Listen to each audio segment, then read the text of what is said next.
signes que les prix, puisque bon, tu peux tout, je vais prendre ça comme exemple parce qu'on a un peu de passé dessus déjà. Ouais. Et mon point en réalité, c'est que même si tu vois tous les signes, ce qui est difficile à savoir, c'est quand ça va exactement se passer. C'est-à-dire que avant 2008, ça faisait déjà 3 ans que je disais aux gens que le modèle immobilier aux États-Unis ne pouvait pas continuer. C'est-à-dire que les prix étaient trop augmentés par rapport au prix du loyer que tu pouvais payer. C'est-à-dire qu'il y a des relations entre ces deux signes, que des gens avec les gens achetaient des maisons, plusieurs maisons avec des crédits à 100% du prix de l'achat, c'est-à-dire des fois à 150%. Ou à 150%, ou que même, je ne voulais pas en parler, mais bon, les gens pouvaient tirer de l'argent même plus tard après avoir acheté leur maison.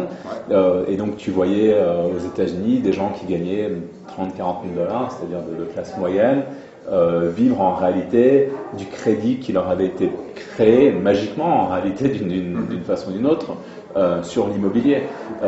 Tout ça, c'est des trucs dont tu parles qui sont avant-coureurs, que tu peux voir. Mais maintenant, et donc au passage, l'immobilier en France continue de monter? A continué de monter, absolument. Je ne sais pas, je n'ai pas regardé les 6 derniers mois, mais l'année dernière, absolument. Ça a continué d'augmenter. Je sais que les prix à Paris avaient augmenté de 8 ou 9%, d'après ce que